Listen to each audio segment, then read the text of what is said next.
The morning sun bathed the village in golden light, marking the beginning of Amina's wedding day. She sat in her family home, nervously twisting her wedding dress's fabric, her heart heavy with doubt. Despite dreaming of this day for so long, a sense of dread gnawed at her. Amina reflected on how Ojo had changed. His once gentle love had turned possessive, and she hoped marriage would soften him. Convincing herself it was just nerves, she imagined returning to the blissful state they once shared. Her heart ignored its warnings, trusting that marriage would bring back the man she loved. The village buzzed with celebration as drums echoed and villagers danced in colorful attire. Amina walked toward the altar, where Ojo waited solemnly.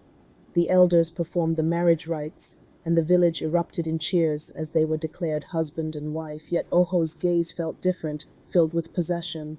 Over time, Ojo's possessiveness grew, isolating Amina from loved ones. Her free laughter now annoyed him, and simple conversations bred suspicion. His love turned toxic, tainted by jealousy. Amina felt trapped, her bright spirit dimmed by his controlling nature, leaving her isolated and heartbroken. At the marketplace, Amina found brief respite among friends. She could smile for a minute, even knowing he was always watching her no matter where she went. A family friend saw her talking with the women and approached her. His warm words were met with Ojo's fury as he stormed over, pulling Amina away harshly. The encounter left villagers whispering, and Amina's heart raced with fear. Later, Ojo accused Amina of betrayal. Despite her protests of innocence, his jealousy blinded him. Tears filled Amina's eyes as she apologized, knowing nothing could ease his possessiveness. Her heart ached, trapped in a love that had become a prison. Weeks passed, and Amina's once bright eyes grew dim. Ojo's control severed her ties with family and friends, leaving her isolated. The villagers noticed her absence but feared confronting Ojo. People avoided and feared. Amina's silence echoed through the village, her spirit trapped. Then came the harvest season. The harvest festival offered a glimmer of hope. Amina pleaded to attend, and he reluctantly, Ojo agreed, but only if she stayed by his side.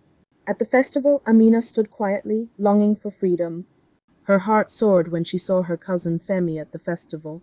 As he saw her, he waved and started walking towards her. He had only stopped by her side when Ojo's rage swiftly crushed her hopes. He was completely engulfed in rage. Filled with rage, he dragged away and headed towards the forest far from the joyful sounds of the festival, into the darkness where no one could hear her cries. He accused her of betraying him. Amina pleaded with him, telling him she had never betrayed him. He continued to rage, and she cried, telling him she would leave him as he had broken her and kept her prisoner long enough. At the mention of leaving him, he got enraged even more and suddenly struck her. Amina fell to the ground lifeless. The night turned wild with wind and rain as the forest seemed to mourn Amina's loss, her cries lost to the storm. Realizing what he had done, he backed away into the night.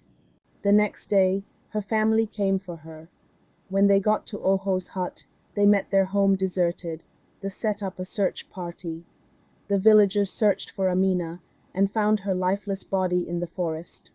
Her spirit was said to roam the forest, warning others of jealous love. The tale of Amina and Ojo became a cautionary story, teaching the village about love's dangers. Love, when poisoned by jealousy, can destroy everything.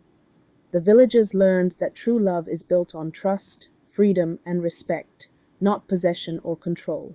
Even now, when the wind rustles through the trees, the elders say it's Amina's spirit searching for peace. Her story remains a reminder of love's potential to turn dark, urging future generations to cherish love born from trust and respect, not control. If you enjoyed this story, be sure to subscribe for more captivating tales.